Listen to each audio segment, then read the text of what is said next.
बोलो वृंदावन बिहारी लाल की जय। जय जय श्री राधे श्याम।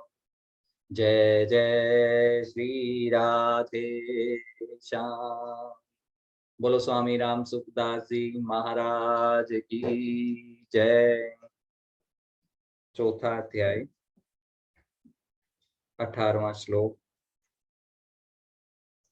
जो मनुष्य कर्म में अकर्म देखता है और जो अकर्म में कर्म देखता है वही मनुष्यों में बुद्धिमान है।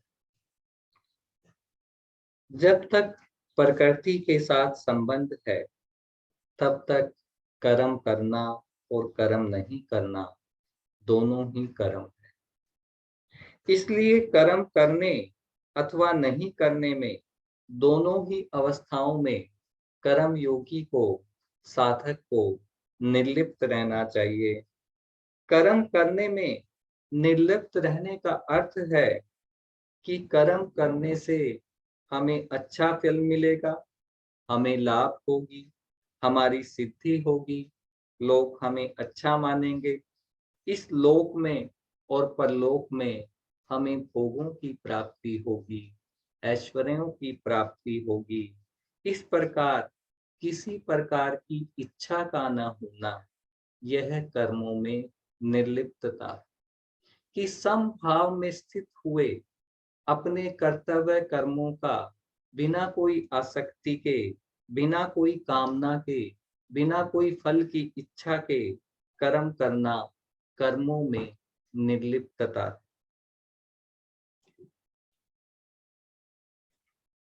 दुख समझकर एवं शारीरिक कलेश के भय से कर्म न करना राजस त्याग है कि कर्मों को करने से हमारे शरीर को कलेश पहुंचेगा, हमारे श्रम की हानि होगी, ये राजस त्याग है। और मोह और आलस्य और परमार्थ के कारण कर्म न करना तामस त्याग है। ये दोनों ही त्याग सर्वथा त्याज्य है, त्याग करने के योग्य है। मनुष्य को न तो राजस त्याग करना चाहिए न तामस त्याग करना चाहिए।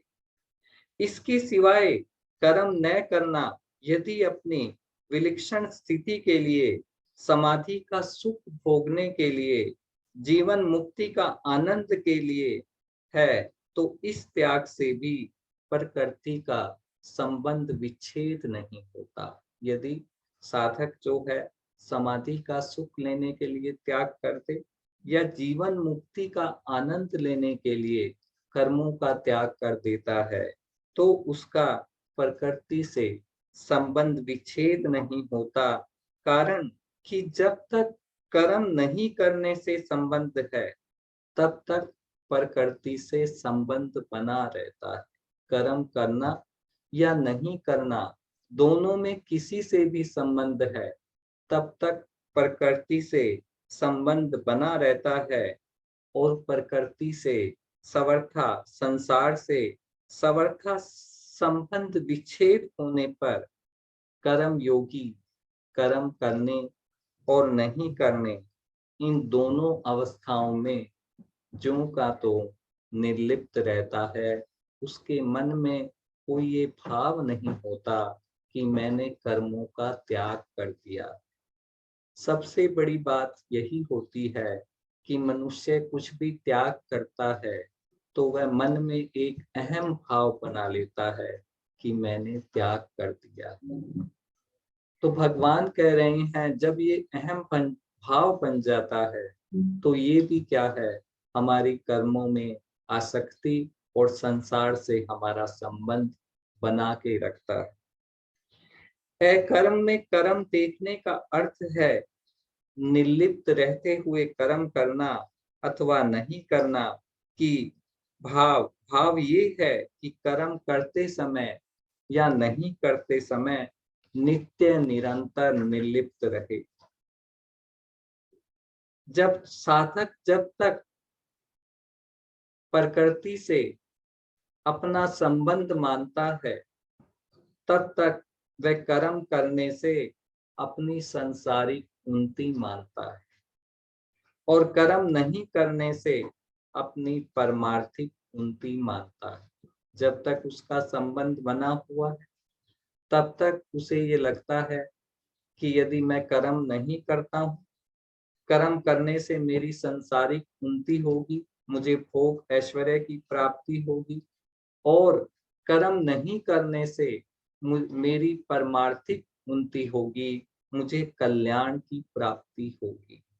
परंतु वास्तव में कर्म करना और नहीं करना दोनों ही करना है, और क्योंकि दोनों में ही प्रकृति के साथ संबंध रहता है, जैसे चलना फिरना खाना पीना आदि स्थूल शरीर की क्रियाएं हैं, ऐसे ही एकांत में बैठे रहना, चिंतन करना, ध्यान लगाना सूक्ष्म शरीर की क्रियाएं, और समाधि लगाना कारण शरीर की क्रियाएं। समाधि लगाना भी कारण शरीर की क्रियाएं हैं। इसलिए निर्लिप्त रहते हुए लोक संग्रह के लिए लोक संग्रह करते हुए कर्म करना, यही अकर्म में कर्म है। निर्लिप्त रहते हुए खाली लोक की मर्यादा का पालन करते हुए अपने कर्तव्य कर्मों का पालन करना, यही अकर्म में कर्म है। जो पुरुष कर्म में अकर्म देखता है और अकर्म में कर्म देखता है, अर्थात नित्य निरंतर सब कर्मों में निर्लिप्त रहता है, वही वास्तव में कर्म तत्व को जानने वाला है। भगवान ने इस श्लोक के इससे पहले श्लोक के आरंभ में कहा था कि मैं कर्म के तत्व को तुम्हें ठीक से अच्छी तरह समझाऊंगा।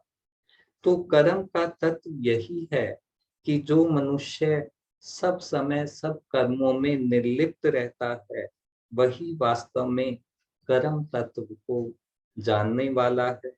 जब तक निर्लिप्त नहीं हुआ है, अर्थात कर्म और पदार्थ को अपने लिए मानता है, तब तक उसने कर्म तत्व को समझा ही नहीं। जब तक उसके मन में कामना बनी हुई है, आसक्ति बनी हुई है, तब तक उसने कर्म के तत्व को समझा ही नहीं है। परमात्मा को जानने के लिए परमात्मा से अभिन्नता का अनुभव करना होता है।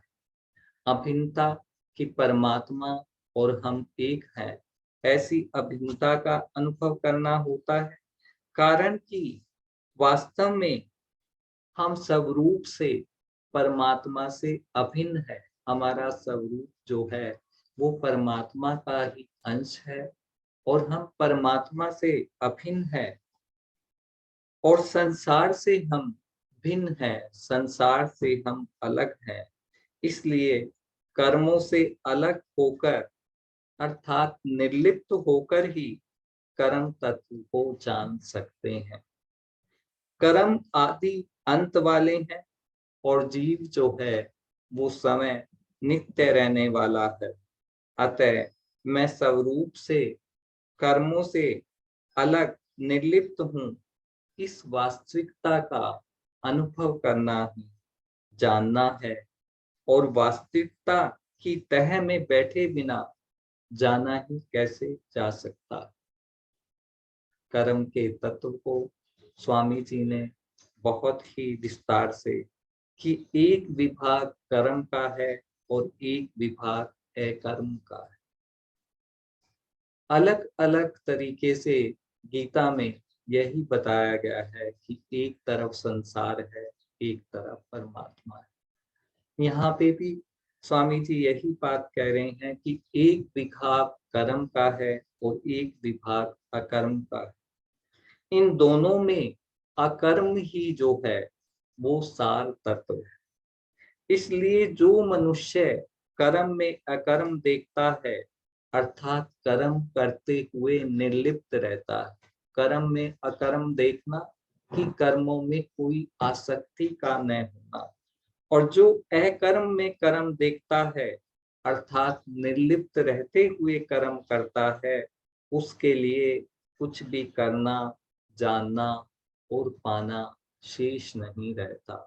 कि कर्म योगी के लिए जब वह सब क्रियाओं में, सब कर्तव्य कर्मों में निर्लिप्त हो जाता है, तब उसके लिए कुछ भी जानना, करना, पाना शेष नहीं रहता। जैसे किसी कर्म के आरंभ में तो गणेश जी का पूजन करते हैं, पर कर्म करते समय हरदम उनका पूजन नहीं करते। ऐसे ही कोई यह समझ ले कि कर्म के आरंभ में एक बार निर्लिप्त हो गए तो अब उस निर्लिप्तता का हरदम नहीं रखना है। इसलिए भगवान ने यहाँ दो बातें कही हैं कि कर्म के आरंभ में ही नहीं, सारा जीवन सब कर्मों को करते हुए साधक को निर्लिप्त रहना है। तात्पर्य यही है, अर्थ यही है कि अपने में कभी भी लिप्तता,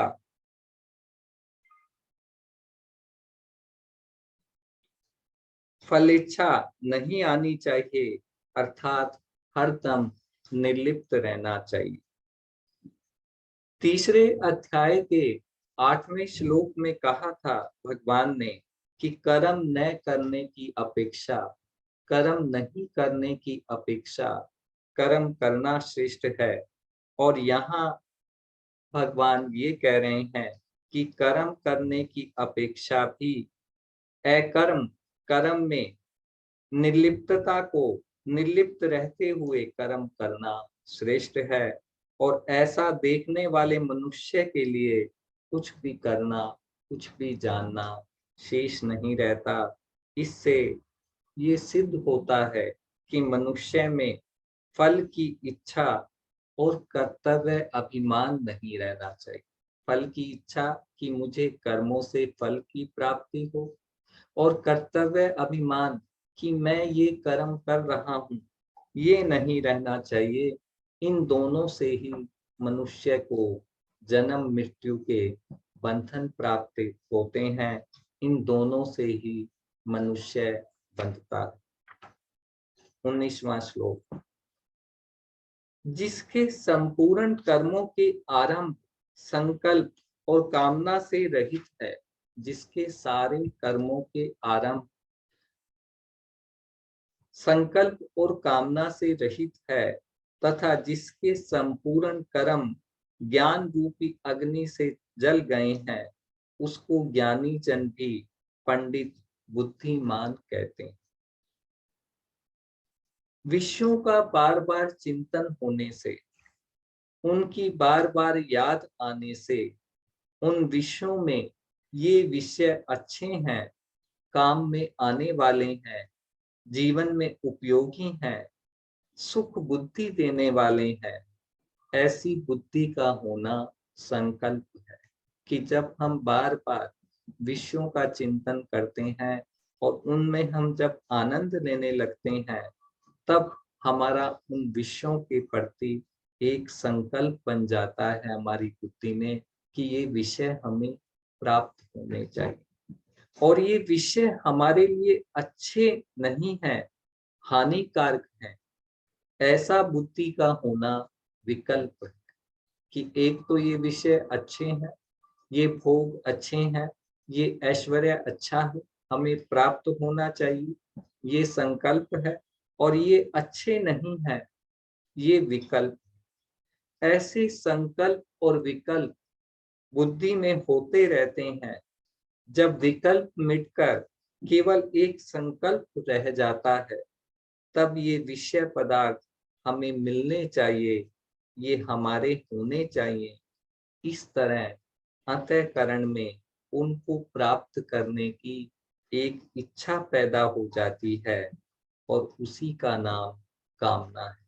कि हमारा कोई भी विषय, कोई भी पदार्थ हम देखते हैं तो हमारी बुद्धि निर्णय करना आरंभ कर देती है।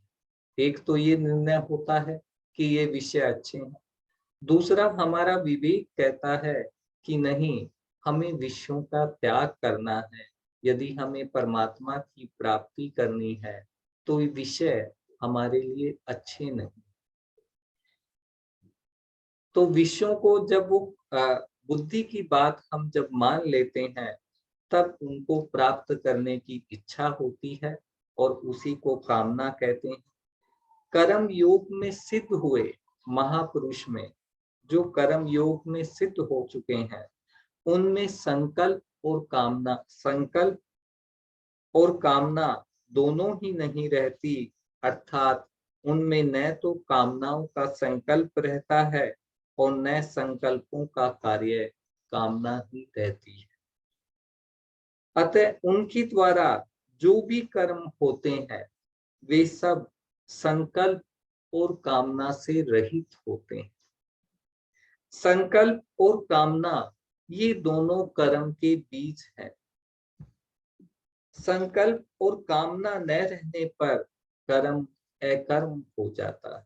जब हमारे मन में कोई संकल्प नहीं रहता, कोई कामना नहीं रहती, हम समभाव में स्थित हुए कर्तव्य कर्मों का पालन करते हैं, तब हमारे कर्म अकर्म हो जाते हैं, अर्थात कर्म बांधने वाले नहीं होते।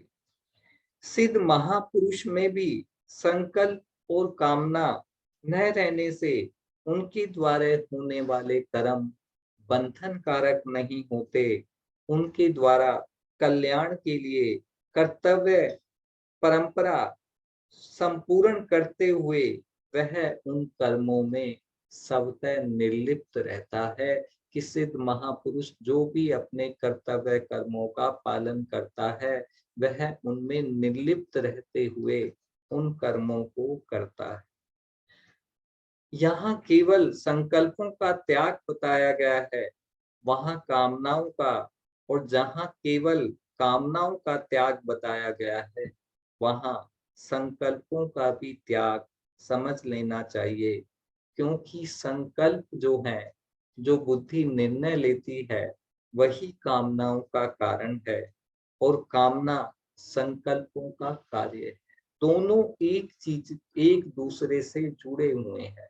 संकल्प होंगे तो कामना होगी, कामना होगी तो संकल्प होंगे। साधक को संपूर्ण संकल्पों और कामनाओं को त्याग देना चाहिए। स्वामी जी ने एक छोटा सा उदाहरण दिया है कि मोटर की 4 अवस्थाएं होती हैं। मोटर गैरेज में खड़ी रहने पर इंजन चलता है, न इंजन चलता है न पहिए चलते हैं।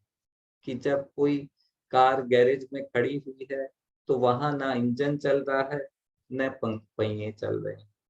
अब जब कार को चालू करने पर इंजन तो चलता है पर पहिया नहीं चलता, ये दूसरी अवस्था है। और मोटर को वहां से जब रवाना कर देते हैं, तब इंजन भी चलता है और पहिए भी चलते हैं। ये मोटर की तीसरी अवस्था है। और एक चौथी अवस्था है, जैसे कोई ढलान वाला मार्ग आ जाए तो वहां पे इंजन को बंद कर देते हैं और पहिए चलते रहते हैं। इसी प्रकार मनुष्य की भी 4 अवस्थाएं होती हैं। न कामना होती है न कर्म होता है, न कामना होती है न कर्म होता है। यह पहली अवस्था है कि इंजन भी नहीं चल रहा और पहिए भी नहीं चल रहे। दूसरी अवस्था कामना होती है पर कर्म नहीं होता। इंजन स्टार्ट हो गया है लेकिन पहिए रुके हुए हैं। कामना भी होती है और कर्म भी होता है। जब गाड़ी चल रही है तब कामना भी होती है और कर्म भी होता है। और चौथी अवस्था में कामना नहीं होती, कर्म होता है। मोटर की जो चौथी अवस्था है, यह है कि इंजन न चले और पहिए चलते रहें, अर्थात तेल भी खर्च न हो और रास्ता भी तय हो जाए। इसी तरह मनुष्य की सबसे उत्तम अवस्था यह है कि कामना न हो और कर्म होता रहे, कि कामना न हो और कर्म होता रहे। ऐसी अवस्था वाले मनुष्य को ज्ञानी जन भी पंडित पंडित कहते हैं, बुद्धिमान कहते हैं। जो कर्मों का स्वरूप से त्याग करके परमात्मा में लगा हुआ है, उस मनुष्य को तो समझना सुगम है। कि हम किसी साधु महात्मा को देखते हैं जिन्होंने कर्मों का स्वरूप से त्याग कर दिया है, परमात्मा में लगे हुए हैं, उनको तो समझना सुगम है। पर जो कर्मों में लिप्त, किंचित मात्र भी, थोड़ा भी लिप्त नहीं है और बिना तत्परता पूर्वक कर्म कर रहा है, उसे समझना कठिन है। जो कर्मों में लिप्त नहीं हुआ है, निर्लिप्त रहते हुए कर्तव्य कर्मों का पालन कर रहा है, उसको समझना कठिन है। अर्थ यह है कि संसार में बाहर से त्याग करने वाले की, त्यागी पुरुष की महिमा तो सब गाते हैं। जिसने बाहर से सब कुछ त्याग दिया है, साधु महात्माओं को हम देखते हैं उच्च कोटि के, तो हम सब उनकी महिमा गाते हैं। पर गृहस्थ में रहकर, जो गृहस्थ में रचा बचा गृहस्थ में है और कर्तव्य कर्म करते हुए भी जो निर्लिप्त रहता है, उस भीतर का त्याग करने वाले पुरुष को समझने वाला कोई बिरला ही होता है।